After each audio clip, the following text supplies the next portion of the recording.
How come I can't find where I was?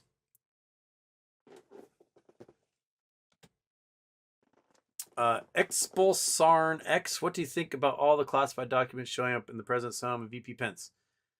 Uh, I mean, there's a show premiering tomorrow that I did an interview last week with Josh Hamilton of The Gist, and he asked me the same question.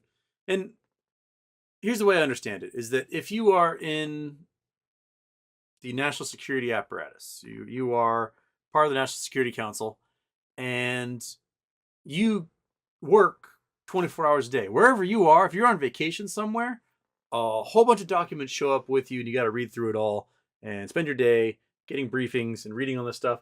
And, it's at your home, it's at your vacation home, you go to a hotel, you've traveled overseas. Like, these documents follow you around and they end up everywhere.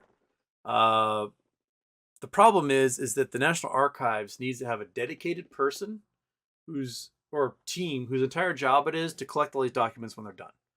And it seems like we don't really have that right now. We've got like a rough accounting system where they can kind of go, okay, these things should exist. It looks like we got these. And the thing is that my guess is that the one-off documents are the ones that are easier to be found, such as super duper like high level top secret where there's one folder and it's for the president's eyes only and that's it.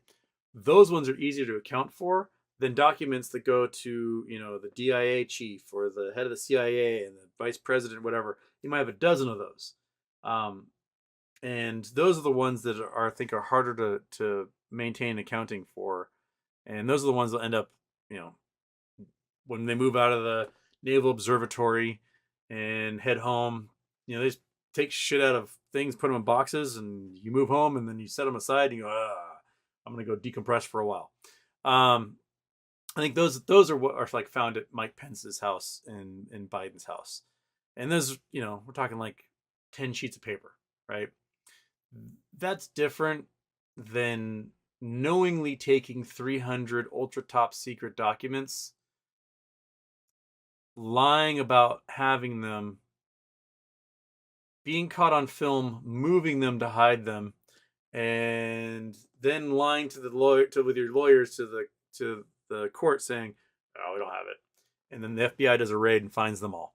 And then you're making millions of dollars off of a golf tour sponsored by the Saudis, and your son-in-law made $2 billion from the Saudis for his hedge fund, and then the Saudis say, "Yeah, your son-in-law totally showed us all these secret documents he wasn't supposed to, and that's why we invested in his hedge fund." That's a different level than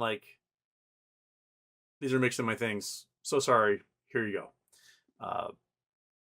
So I do think that we need a better accounting with the National Archives and the folks that can handle those documents than what we have right now.